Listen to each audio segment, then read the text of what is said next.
എന്നാൽ ഇപ്പോഴെങ്കിലും നിങ്ങൾ പൂർണ്ണ ഹൃദയത്തോടും ഉപവാസത്തോടും കരച്ചിലോടും വിലാപത്തോടും കൂടെ എങ്കിലേക്ക് തിരിയുവിനെന്ന് യഹോവയുടെ അരുളപ്പാട്. വസ്ത്രങ്ങളെയല്ല, ഹൃദയങ്ങളെ തന്നെ കീറി നിങ്ങളുടെ ദൈവമായ യഹോവയുടെ അടുക്കിലേക്ക് തിരിയുവിൻ.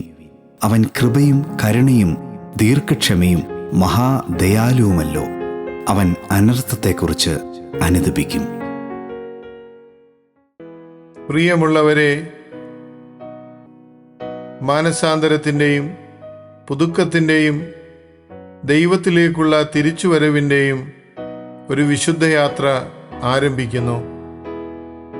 പക്ഷികളിൽ ഏറ്റവും ദൈർഘ്യമേറിയ ആയുസ് കഴുകനാണ്. 70 വർഷം വരെ കഴുകൻ ജീവിക്കുന്നു. എന്നാൽ ഈ പ്രായം വരെ ജീവിക്കാൻ അത് കഠിനമായ ഒരു തീരുമാനം എടുക്കണം. 40കളിൽ കഴുകന്റെ നഖങ്ങൾ ഇരയെ പിടിക്കാൻ കഴിയാത്ത വിധം വളഞ്ഞതായി തീരുന്നു. അതിൻ്റെ കൊക്ക് ഭക്ഷണം കീറിമുറിക്കാൻ കഴിയാത്തത്ര വളയുന്നു. അതിൻ്റെ കനത്ത തൂവലുകൾ പറക്കൽ ബുദ്ധിമുട്ടാക്കുന്നു. ഇങ്ങനെ വരുമ്പോൾ കഴുകന്റെ മുൻപിൽ 2 തിരഞ്ഞെടുപ്പുകൾ മാത്രമേ ഉള്ളൂ.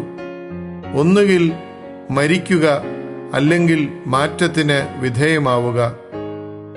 ഇത് തിരിച്ചറിയുന്ന കഴുകൻ തൻ്റെ പർവ്വതമുകളിലെ കൂട്ടിലേക്ക് പിൻവാങ്ങി വേദനാജനകമായ ഒരു പുതുക്കൽ പ്രക്രിയ ആരംഭിക്കുന്നു. അത് അതിൻ്റെ കൊക്ക് പാറയിൽ ഉരച്ച് കൂടുതൽ മിനുസമുള്ളതാക്കുന്നു.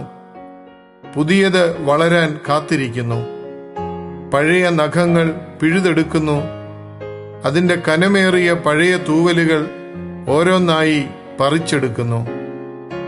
150 ദിവസത്തെ വേദന, ഒറ്റപ്പെടൽ, നിശബ്ദത.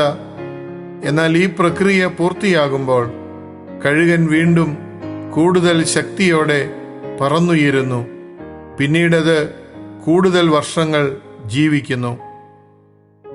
ഇപ്രകാരം നോമ്പ് നമ്മെ സത്യസന്ധമായ ആത്മപരിശോധനയുടെ ഒരു കാലത്തിലേക്ക് ക്ഷണിക്കുന്നു. നമ്മിൽ ഭാരമായി വളർന്നിരിക്കുന്ന ശീലങ്ങൾ, ഭയങ്ങൾ, ബന്ധനങ്ങൾ ഇവ ഏതൊക്കെയെന്ന് തിരിച്ചറിയുവാൻ നോമ്പുകാലം നമ്മോട് ആവശ്യപ്പെടുന്നു. ദൈവം നമ്മെ കൂടുതൽ ഉയരങ്ങളിലേക്ക് വിളിക്കുമ്പോൾ നമ്മെ താഴെ നിർത്തുന്ന അനുഭവങ്ങളോട് നാം വിട പറയണം. കഴുകനെ പോലെ നമ്മുടെ സ്വാതന്ത്ര്യത്തെ പരിമിതപ്പെടുത്തുന്ന പരിചിതമായതിൽ പറ്റി നിൽക്കാൻ നാം പലപ്പോഴും പ്രലോഭിപ്പിക്കപ്പെടുമ്പോൾ അത്തരം പ്രലോഭനങ്ങളെ അതിജീവിക്കാൻ നാം ബോധപൂർവം പരിശ്രമിക്കണം.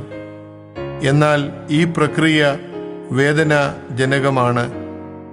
വീണ്ടും വലിയ നോമ്പിൻ്റെ 50 ദിവസങ്ങളിലേക്ക് നാം പ്രവേശിക്കുമ്പോൾ ഈ വേദന നിറഞ്ഞ പരിവർത്തന പ്രക്രിയയിൽ പങ്കുകാരാകുവാനുള്ള കൃപയ്ക്കായി നമുക്ക് പ്രാർത്ഥിക്കാം.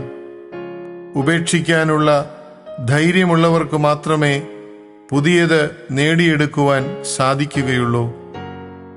ഏവർക്കും അനുഗ്രഹപ്രദമായ ഒരു നോമ്പുകാലം ആശംസിക്കുന്നു. സസ്നേഹം, ഈപ്പനച്ചൻ.